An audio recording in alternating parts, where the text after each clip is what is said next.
that. But historically, these provisional ballots have essentially just tracked the way voters have voted in that region or in that voting district or in that county where they come from. So obviously, I have no idea how those folks voted, but generally speaking, that's how provisional ballots work and how they have come out in the past. Josh Shapiro, Pennsylvania Attorney General, thank you for your time. Nice to speak to you, sir. We're going to take another break. We'll be right back with more Decision 2020. I did 2000. More Decision 2020 election coverage. I referred to Biden as Gore once last night, too, so you're right there. It's all right, Lester. As Yogi Berra would say, it's deja vu all over again. Remember that deep breath moment I spoke of on election eve? Maybe you could begin to let it out. No, this isn't over yet, but the votes are being counted. Not as fast as we want, but democracy is working, and we're proving once again that it is our voices that count. Remember that deep breath moment I spoke of on election eve? Maybe you could begin to let it out. No, this isn't over yet, but the votes are being counted. Not as fast as we want, but democracy is working, and we're proving once again that it is our voices that count. White sandy beaches, crystal blue water. How incredible is that? We only get one shot at making the first impression. We're here to work, or you will be gone. High maintenance charter guest. This crew needs to step it up. New crew, perfect storm. This was not open! Get back to this boat now. Suck it up, cream puff. Set your DVR to watch new episodes of Bravo's Below Deck every Monday after 9.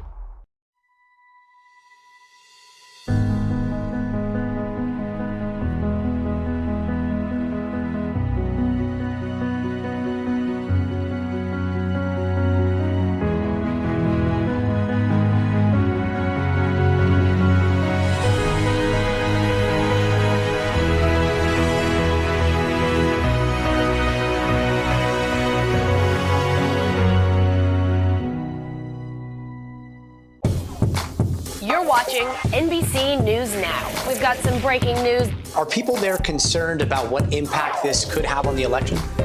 It's news made for your streaming world.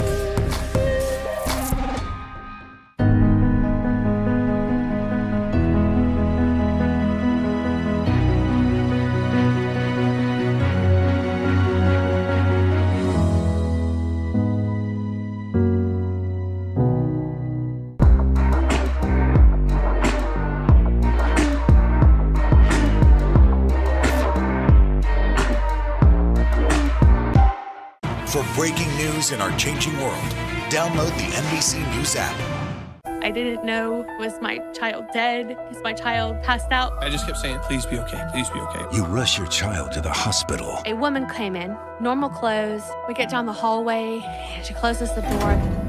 They were accusing me of child abuse. And that's when the real nightmare begins. Hey, calm down. No, it's my children. I can't calm down. Do No Harm, a new podcast series from NBC News and Wondery. First 2 episodes available Tuesday. Subscribe for free wherever you get your podcasts. I wore my snowshoes. Hashtag blessed on that one. I'm a purebred Mormon. I'm Pentecostal. It is a very big deal that I'm no longer Mormon. I was raised Mormon, but I'm converting to Islam. Assalamu alaikum, bitches. Perfection is attainable. She's a bitch. Go away. Amen. The Real Housewives of Salt Lake City premieres Wednesday at 10, only on Bravo. Set your DVR. Welcome back. As the nation sits in a little suspense trying to figure out who the next president will be, we can tell you we are going to hear, we expect to hear from former Vice President Joe Biden in Wilmington here very shortly. Jeff Bennett is at the headquarters there. What can you tell us, Jeff? Hey, Lester, good evening. Well, I can tell you I can hear sirens off in the distance and a helicopter flying above, which suggests to me that Joe Biden's motorcade is set to make its way here any minute now. And I can tell you that earlier today, the expectation among campaign staffers was that that shot you're seeing right there on your screen, that this parking lot would have been full and that Joe Biden and Kamala Harris would have been on that outdoor stage delivering their victory speeches. But with this race too close to call, that plan was put on hold. And what they're going to do instead is speak to America, speak to the assembled cameras and reporters from inside. And there's a reason for that approach. All during this campaign, Joe Biden's core value proposition has been that he is the polar opposite of Donald Trump. And whereas President Trump earlier this week preemptively and falsely declared himself the winner of the race, Joe Biden has made clear that it's not up to Joe Biden or Donald Trump to declare themselves the victors. It's up to the American people to make that determination. And that determination hinges on an independent declaration of the results. And because the race has not been called, we are told that Joe Biden instead is going to offer something of a progress report. He's going to express confidence in the process, and he's also going to make clear that when all the votes are counted, as he said before, that he is certain, he feels, that he and Senator Harris will emerge victorious from all of this. I have to tell you, we've been on the receiving end of calls and texts from antsy and irritated campaign staffers wondering why this race hasn't been called, given the trajectory of it as they see it. But when I talk to people about the candidate himself, he's described as being relaxed and being reflective. And there's a reason for that. Joe Biden, I'm told, has been thinking about this moment for some 3 decades. He first announced his presidential bid in 1988, and since then has been thinking about how he would govern if given the chance. Lester. All right, Jeff Bennett there in Wilmington. Thanks. I think everyone in the country is getting antsy and irritated texts from someone they know. People are really hoping that, yes, exactly, that this election will be called, but we wait for the votes to be counted. Let's see what's going on with the Trump campaign. Chief White House correspondent Hallie Jackson at her post tonight. Hi, Hallie. Hi, Savannah. I can tell you, based on some conversations over the last couple of hours as we're coming on the air, there is a lot of Monday morning quarterbacking going on in and around the White House and the Trump campaign, wondering how the president got into this spot. Questions about the legal team, the legal messaging that is now in place as the president pushes forward, with the best path to victory being, frankly, through the court system, as you are seeing now these challenges that the campaign is mounting.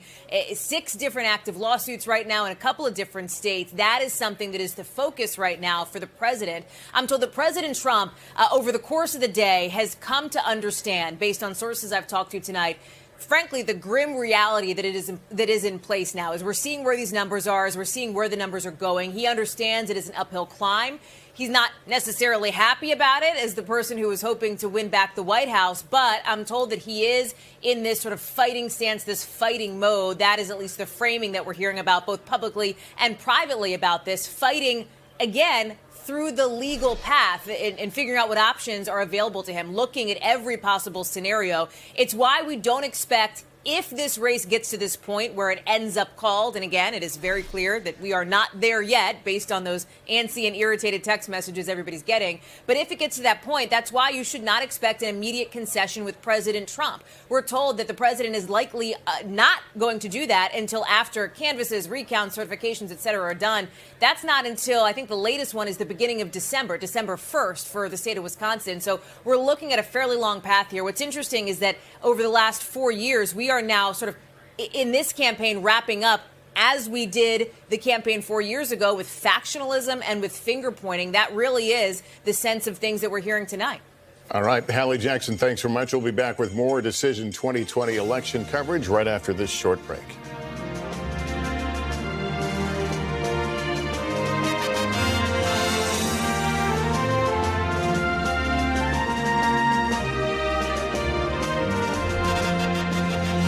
Remember that deep breath moment I spoke of on election eve? Maybe you could begin to let it out. No, this isn't over yet, but the votes are being counted. Not as fast as we want, but democracy is working. And we're proving once again that it is our voices that count. White sandy beaches, crystal blue water. How incredible is that? We only get 1 shot at making the first impression. We're here to work, or you will be gone. High maintenance charter guest. This crew needs to step it up. New crew, perfect storm. This is not open. Get back to this boat now. Suck it up, cream puff. Set your DVR to watch new episodes of Bravo's Below Deck every Monday after 9.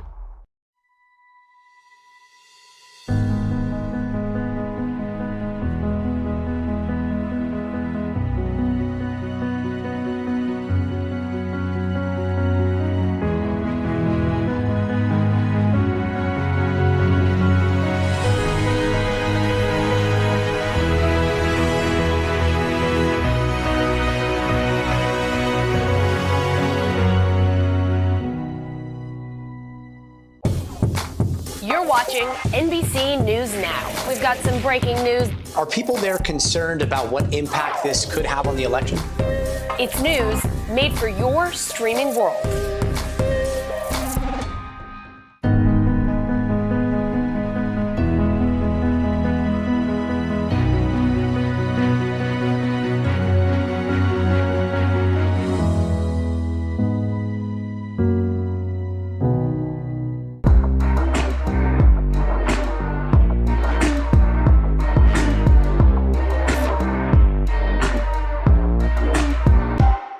For breaking news in our changing world, download the NBC News app.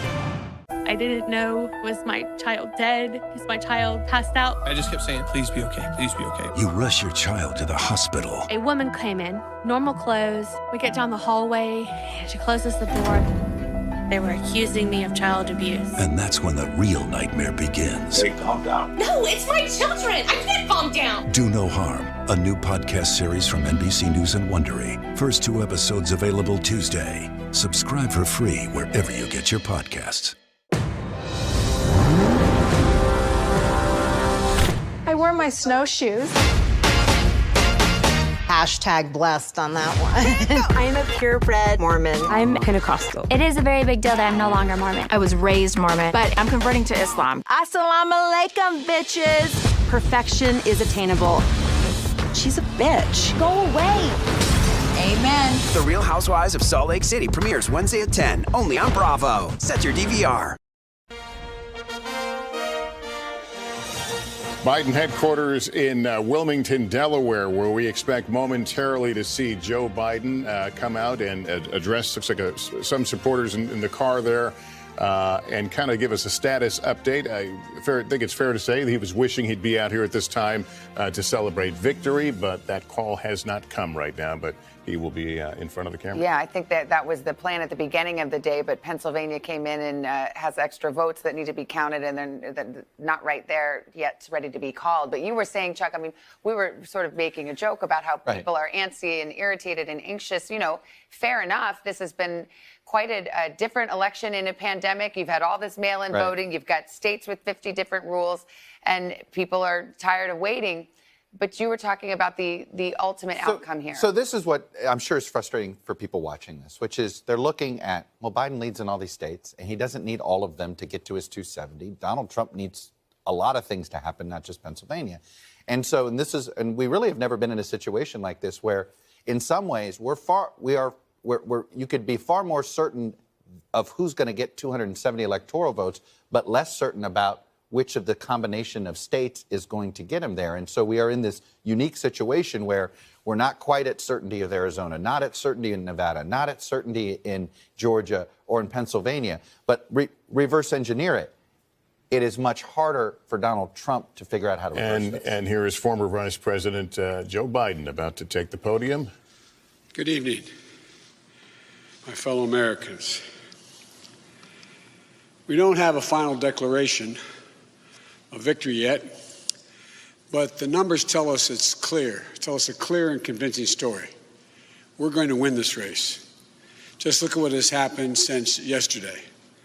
24 hours, we were behind in Georgia, now we're ahead, and we're going to win that state. 24 hours ago, we were behind in Pennsylvania, and we are going to win Pennsylvania. And now we're ahead, but we're winning in Arizona, we're in Nevada, and in fact, our lead just doubled in Nevada. We're on track to over 300 electoral college votes. And look at the national numbers. We're going to win this race with a clear majority of the nation behind us. We've gotten over 74 million votes. Let me repeat that, 74 million votes. That's more than any presidential ticket has ever gotten in the history of the United States of America. And our vote total is still growing. We're beating Donald Trump by over 4 million votes. And that's a margin that's still growing as well. One of the things I'm especially proud of is how well we've done across America. And we're going to be the first Democrat to win in Arizona in 24 years. We're going to be the first Democrat to win Georgia in 28 years. And we've rebuilt the blue wall in the middle of the country that crumbled just 4 years ago. Pennsylvania, Michigan, Wisconsin, the heartland of this nation. I know watching these vote tallies on TV moves very slow, and as slow as it goes, it can be numbing. But never forget, the tallies aren't just numbers. They represent votes and voters, men and women who exercise their fundamental right to have their voice heard. And what's becoming clear each hour is that record number of Americans of all races, faiths, religions chose change over more of the same. They've given us a mandate for action on COVID, the economy, climate change, systemic racism. They made it clear they want the country to come together, not continue to pull apart. The people spoke, more than 74 million Americans, and they spoke loudly for our ticket. But while we're waiting for the final results, I want people to know we're not waiting to get the work done and start the process. Yesterday, Senator Harris and I held meetings with groups of experts on public health and the economic crisis this country is facing. The pandemic, as you also know, is getting more worrisome all across the country. Daily cases are skyrocketing, and it's now believed that we could see as many as 200,000 cases in a single day. The death toll is approaching 240,000 lives lost to this virus. That's 240,000 empty chairs, kitchen tables, and dining room tables all across America.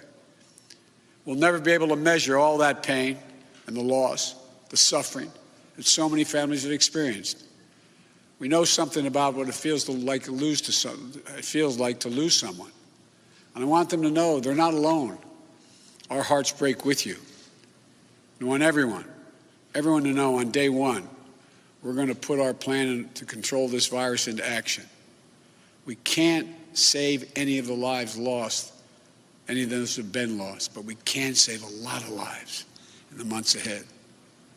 Senator Harris and I also heard yesterday about how this recovery is slowing because of the failure to get the pandemic under control. More than 20 million people are on unemployment. Millions are worried about making rent and putting food on the table. Our economic plan will put a focus on a path to a strong recovery. Look, we both know tensions are high. They can be high after a tough election, one like we've had. But we need to remember, we have to remain calm, patient. Let the process work out as we count all the votes. You know, we're proving again what we've proved for 244 years in this country. Democracy works. Your vote will be counted. I don't care how hard people try to stop it. I will not let it happen. The people will be heard. Our journey is toward a more perfect union, and it keeps moving on. In America, we hold strong views. We have strong disagreements, and that's okay. Strong disagreements are inevitable in a democracy, and strong disagreements are healthy. They're a sign of a vigorous debate, of deeply held views. But we have to remember, the purpose of our politics isn't total, unrelenting, unending warfare. No, the purpose of our politics, the work of the nation, isn't to fan the flames of conflict, but to solve problems, to guarantee justice, to give everybody a fair shot, and to improve the lives of our people. We may be opponents, but we're not enemies. We're Americans. And no matter who you voted for, I'm certain of one thing. The vast majority of almost 150 million Americans who voted, they want to get the vitriol out of our politics. We're certainly not going to agree on a lot of issues, but at least we can agree to be civil with one another. We have to put the anger and the demonization behind us. It's time for us to come together as a nation to heal. It's not going to be easy, but we have to try. My responsibility as president will be to represent the whole nation. And I want you to know that I'll work as hard for those who voted against me as those who voted for me. That's the job That's the job. It's called the duty of care for all Americans. We have serious problems to deal with, from COVID to the economy to racial justice to climate change. We don't have any more time to waste on partisan warfare. You know, and more than that, we have such an incredible opportunity to build the future we want for our kids and our grandkids. I've said many, many times, I've never been more optimistic about the future of this nation. There is no reason we can't own the 21st century. We just need to remember who we are. This is the United States of America. And there's never been anything we've been unable to do, unable to accomplish when we've done it together. I hope to be talking to you tomorrow. I want to thank you all, and may God bless you, and may God protect our troops. Good night. Well, we heard a lot of the themes you would hear if that was a victory speech. How about I hope to be talking to you tomorrow was an interesting line. I think it was a victory speech. Mm-hmm. I thought it was really interesting that the themes were the themes that he rode to victory. If it's going to be a victory, that's what he's been focusing on. COVID, solving the economic problems, linking those together, healthcare, and unifying the country. That was the message he's trying to deliver. I think it's also important to remember here, as everyone is increasingly anxious and worried about the fact that this race has not yet been called by us or other networks, that Joe Biden again emphasized trust the process. He said patience, be patient. And that we should underscore, I think, is something we haven't heard a lot of from this president. It's a contrast with what we've had from President Trump for 4 years, to have somebody who is getting up there and saying, no, let them do it right. Even if it's not fast, even if it's not instant gratification, do it right. And I think that's a message to his supporters. Maybe it's a message to his own campaign. They seem to be pretty anxious for this to end. But, I think that was important that he was preaching calm. I mean, frankly, it's like just calm the waters. It's okay. It's going to take time. It's been his whole presidential campaign. It is. And frankly, he has the luxury of that, as we said. It seems pretty hard to imagine how he's not the one that ends up with 274 votes. Counseling patience is a little easier when you think you are on the cusp of winning. What are Republicans saying to you, Casey, about the White House posture of fight, fight, fight, fight to the death? I actually think there's a lot of concern because the president is clearly ginning up many people who believe the things he says, and they feel that there's a vacuum that's filling with conspiracy theories that may actually make it a little bit harder to govern. I think many rank and file frustrated with the president. It's clear, as we've pointed out, he doesn't really have a credible path to win. And so that continuing to be out there is actually a real problem for them. Well, his headline, he says, we are going to win this race. And he said, hope to see you tomorrow. We will see you tomorrow. NBC News will continue to follow this story every step of the way. We will come back on the air as events warrant. We are so glad you're with us tonight and all this week. What a week it has been. I'm Savannah Guthrie for Lester and Chuck, Andrea, Casey, for all of our teams working so hard at NBC News to bring you the latest information. We say good night, and we will see you tomorrow.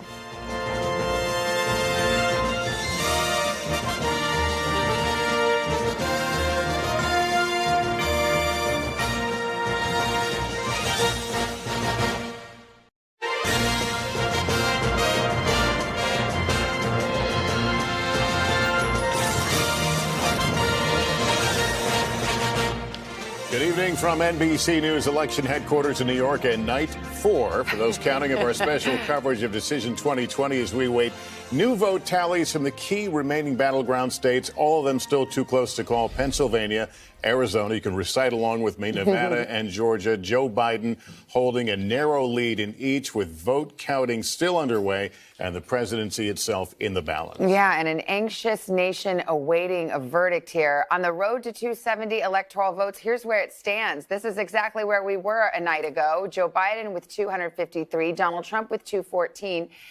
But of course, underneath those numbers, there have been a lot of changes. A win in Pennsylvania alone would be enough to make Joe Biden president-elect. We expect to hear from Biden tonight, speaking from Wilmington, Delaware, his headquarters.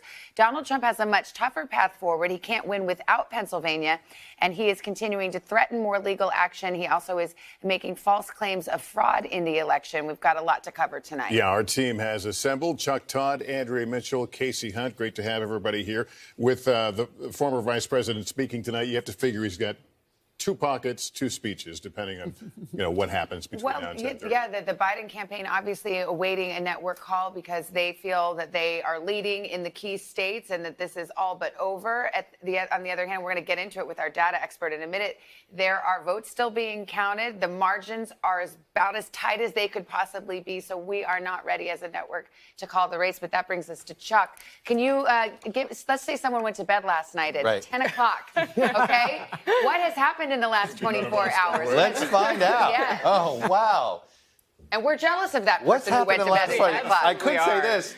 Not much if you want to look at it through the prism of electoral votes. But when you start looking at it through the states quite a bit, look, Joe Biden is increasing his leads in Pennsylvania, Georgia, and Nevada, and his lead is decreasing in Arizona. That's the big picture. Now for some of the details. So we look at Pennsylvania.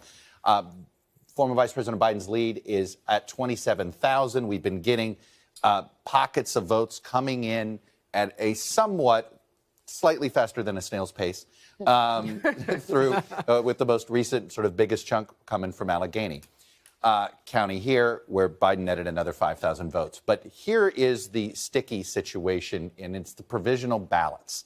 We know that in 55 of the 67 counties, there's at least 101 provisional ballots that were issued on Election Day. And there was 2 reasons you can end up getting a provisional ballot. One is you requested an absentee ballot and you forgot to bring it with you. Because one of the ways, if you decided you didn't want to either trust the mail or whatever it was, you had to, they said, bring your ballot and then boom, you can vote. If you forgot to bring your ballot, then you got to hand it a provisional and they want to make sure you didn't double vote. The other reason could simply be you said you requested an absentee ballot and you never got it. So that would be the other reason you got the provisional. So you might say provisional ballots. Historically, you would say, well, Democrats usually win these provisional ballots. And pretty much in 49 other states, that's usually the case most years. This year, that's not the case here in Pennsylvania. In our first little, there's been some indication that some of these provisional ballots are some Election Day Trump voters. And we know that Election Day voters went heavily towards President Trump. So we don't know how many of those 100,000 provisionals, and there may be, there's 12 other counties. We don't know how many. There could be just 10,000 more provisionals in those 12 counties or another 50,000 provisionals in those 12 counties, right? We don't know for sure. And we don't know that all those provisionals would count. But you're suddenly looking if President Trump is winning those provisionals the way he won Election Day vote, getting 58, 59% of those provisionals, well, then suddenly this may slip into recount territory and all this stuff. So I can just tell you this. With this provisional ballot situation, unless some of these ballots come in soon, this feels a little tough to get to our 99.5% certainty Where rate. did the 101,000 come from? We hadn't heard 55 that. 55 different counties. But that just popped up on the radar. So, for instance, well, we knew there were going to be provisional ballots, but I'll say, like, there's 17,000 came from Allegheny County. Now, that's a fairly large county, so 17,000 of those 100,000 are just from that area. On paper, you would say, well, this is Allegheny County, as you know. Look, Joe Biden almost got 60% out of this, but there are pockets of Republican folks. And again, even in some of this, in the same way that vote by mail skewed heavily towards Joe Biden voters, even in red counties, it's possible these provisional, and there's some indication that these provisional ballots, even in blue counties, that were issued on Election Day may end up skewing slightly to the And they to take longer President to Trump. count because you have to do a little work to prove that they're legitimate. That's right, including making sure they didn't double vote, making sure that they didn't vote in another county. There's some issues like that. So the bottom line is we're not comfortable yet. We're not saying it might not get close. I mean, this is a good lead. But it is 0.4%. So we're in that recount. You're technically in the recount window as it is. So, look, Pennsylvania is not something that we think is ready is ready to be baked. Is the bottom line. Now let's go to Arizona. Arizona is another place where we've been watching the former vice president's lead slowly go down. It's now below 30,000. We just got another chunk of vote was processed in Maricopa County, and President Trump received about 54% of it, about 61,000 ballots. He received about 54% of it. We had been saying he needs to win at about a 57, 58% clip. He's not getting it, but there's still 178,000 total ballots And, it's not out of the realm. And if he obviously, what he needs to win, it's up to 59 or 60%. But the point is, we don't think he's hitting the number that he needs, but he's not that far off. So it's in the window. We're not quite there. There's a portion of provisional ballots in that number as well. There is, but there's not as many provisional ballots. I think it's 47,000. Yes, and there's not as many, and we don't think it's going to. Pennsylvania is a unicorn. I really believe in all the different things for all the different reasons, the way the election day voting went versus the vote by mail. We're not necessarily certain that some of those patterns are going to replicate themselves in some of these other states. But this is another one. The lead he's cut into it. It still seems that he's going to come up short, but it's the president. But he's not out of the realm, which is why we thought we might be able to characterize tonight. I think we feel less certain we can characterize tonight. We need to see more vote, and we expect no more tonight from Arizona for what it's worth. But we do expect some beginning tomorrow morning, Arizona time, which would be late morning East Coast, close to lunchtime. Now let's go to Nevada.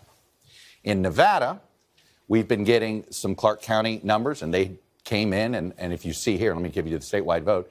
The vice president's lead has also grown throughout the day. I think we were at 11,000 when we went to. I'm getting my days. I want to say 11. I seem to recall that. Does that sound about right? And we've essentially doubled over a 24-hour period.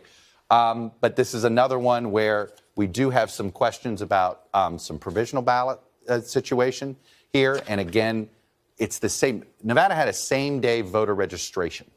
And so one of the things we'd like to know is what was the same-day voter registration? There was a big chunk of same-day voter registration numbers in Clark County on Election Day. What is that party split? We don't have that yet. Our man John Ralston's trying to get it. Trust me, we've all been working together to get that. If we can get that split, if this does skew Republican, this provisional ballot situation, then that is going to, I would say, complicate our math and our ability to project this state. If it ends up breaking about even, because both parties were really pushing people to, hey, you can same-day register. This is the first time that was allowed in Nevada. If you showed up and you said, I want to register and I want to vote, they would say, fine, and here's a provisional ballot. Is that correct? No, well, They called that a provisional ballot? That's not clear if it's fully provisional or if you weren't in the system you're in, but they do have to double check. But I don't think it's counted as a provisional ballot. Okay, because we learned aren't there about 60,000 There provisional are some provisional ballots, but the same-day voter registration issue is not totally tied to the provisional. Oh, Chuck. Oh, Savannah. But I do want to take you to one more state that we're not calling tonight or probably ever until it's confirmed. But it is worth noting that we're basically have counted all the ballots. There's a few. They're waiting to see how many of the military ballots came in, which, by the way, one estimate I think had it. We had said that maybe it would be the 8,000 military ballots, maybe 3,000 would arrive, maybe less than that.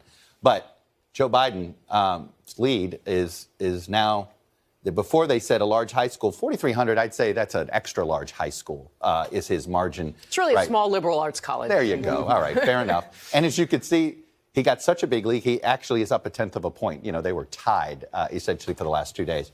But in that sense, there's obviously Georgia's not going anywhere because the recount wouldn't even begin until November 20th. But the bottom line is, Biden's lead is increasing there, but there's a provisional ballot question. Biden's lead is increasing in Nevada, but there's a same-day voter registration question. Biden's lead is dwindling in Arizona, but not at a rate fast enough, it looks like, for President Trump to catch him. But here we are. All right. Well, it took 10 minutes, but that's the state of play. Unfortunately, yes, it does take 10 minutes. That's our election right now.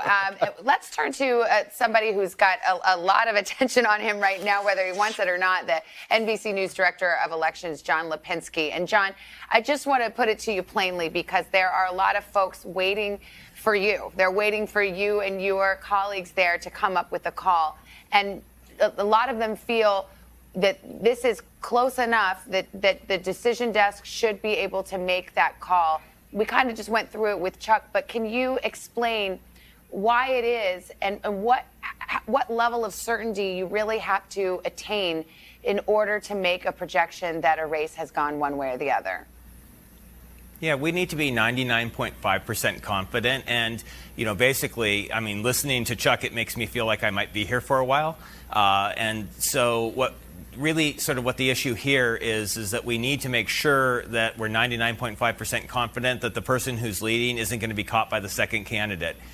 And the issue that we're really facing is we're really trying to figure out, like, sort of these differences between how the provisional ballots are going. We're looking at also how many ballots, for example, in Pennsylvania, how many ballots is Biden going to sort of net out? How much is his lead going to grow with these, remaining mail ballots where he's doing very well? And the big issue that we're seeing right now is that we kind of have an idea of how many of these ballots are out, but all of the ballots now that in our estimated vote out are hard ballots they're basically hard ballots for election officials to process because most of them have problems.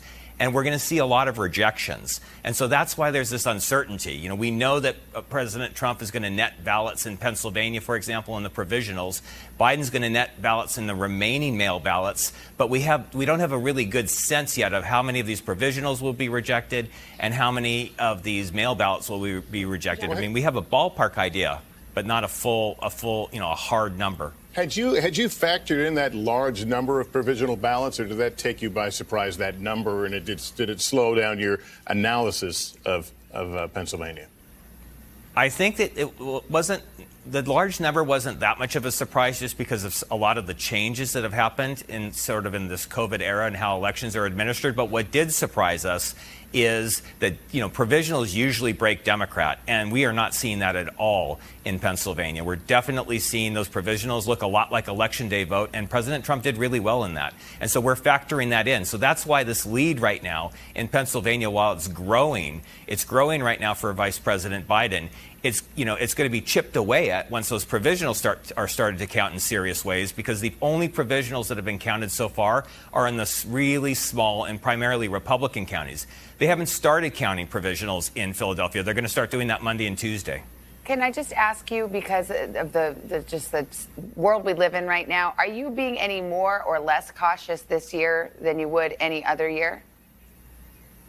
We're always cautious on the decision desk. It's like sort of in our genetic makeup, I think. We have to get these right. But this particular year, there's just so many curveballs that have been thrown our way that we really are taking a little bit more time to make sure that we understand exactly what we're seeing and analyzing it. So it is taking us a little bit more time. We're giving it a second and third, sort of set of eyes to make sure that we're seeing the same thing. And when we look at the data. Hey, John, let's go to Nevada, because I think Savannah and I confused each other just now with Wouldn't be the first time. That's right. The same day voter registration issue.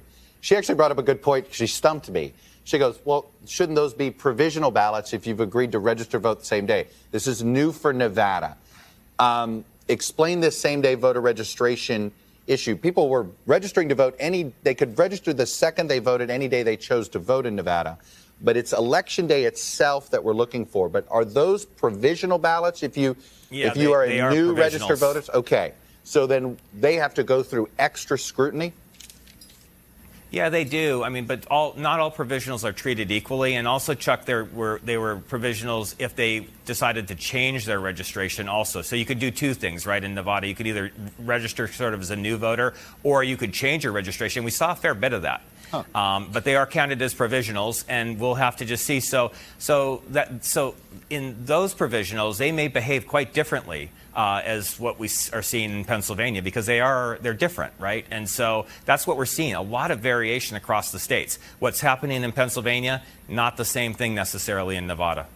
All right. Well, looks like it's another sleepless night for you. John Lipinski, thank you for your work. We really appreciate it. Thank you. All right. Well, joining us now is Arizona Secretary of State Katie Hobbs. Madam Secretary, thank you for being with us. We hate to be the kids in the back seat saying, is it ready yet? But are we there yet? But where do things stand? We saw a release of more a few hours ago. Where do you stand now? We are getting closer, I promise you.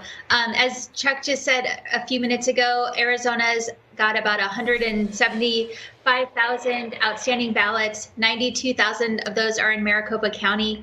And I would expect that we would see a lot of those Maricopa County ballots counted tomorrow. They are going to update at 9 a.m. and then again at 7 p.m., both of those Arizona time. And every time they've updated, it's been around 60 to 70,000 ballots. So I would anticipate we get through a lot of those 92,000 tomorrow. The other thing, you were talking about provisional ballots. We've got about 47,000 provisional ballots in the state.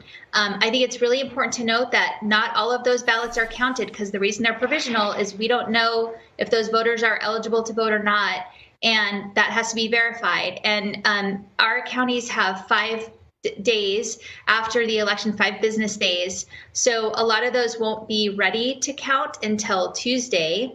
But again, it's such a small part of the total. I don't know that it's going to have that much of an impact. And again, they're not all counted. Everybody just when you said Tuesday, I'll just be honest, there was this big collective drop of the nation's heart broke, right? That Secretary House. So we know actually how hard folks are working there, including Maricopa County elections officials who have been pulling all-nighters. Are they doing that again? You said, I believe, that you felt like that 147,000 votes that are left over, the ones that are not provisional, could be counted as soon as tomorrow.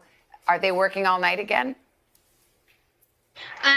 If they are updating again at 9 a.m. tomorrow, then yes, that would be the assumption that they're working pretty late into the night, counting tonight. All right. Well, wind at your back. Thank you so much. We appreciate it. We're going to take a pause right here. We'll have a quick break. Our special Decision 2020 election coverage continues right after this. Stay with us.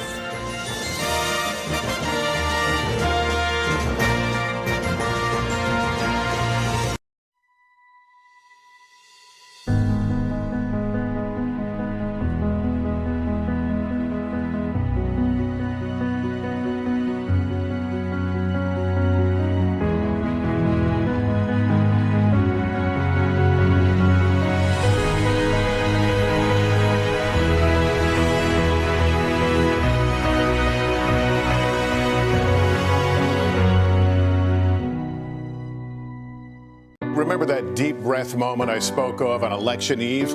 Maybe you can begin to let it out. No, this isn't over yet, but the votes are being counted. Not as fast as we want, but democracy is working. And we're proving once again that it is our voices that count. White sandy beaches, crystal blue water. How incredible is that? We only get one shot at making the first impression. We're here to work, or you will be gone. High maintenance charter guest. This crew needs to step it up. New crew, perfect storm. This is not open! Get back to this boat now. Suck it up, cream puff. Set your DVR to watch new episodes of Bravo's Below Deck every Monday after 9.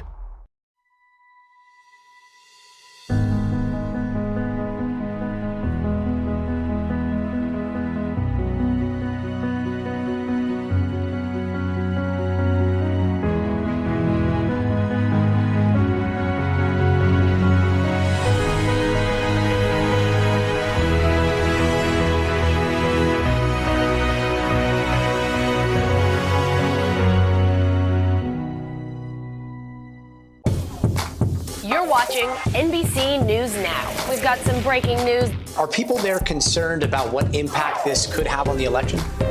It's news made for your streaming world.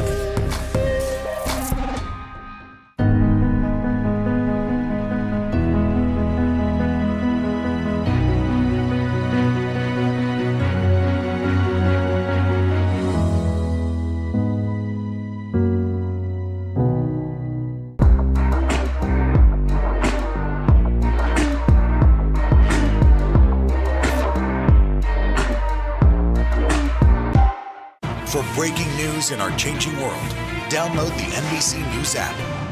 I didn't know, was my child dead? Is my child passed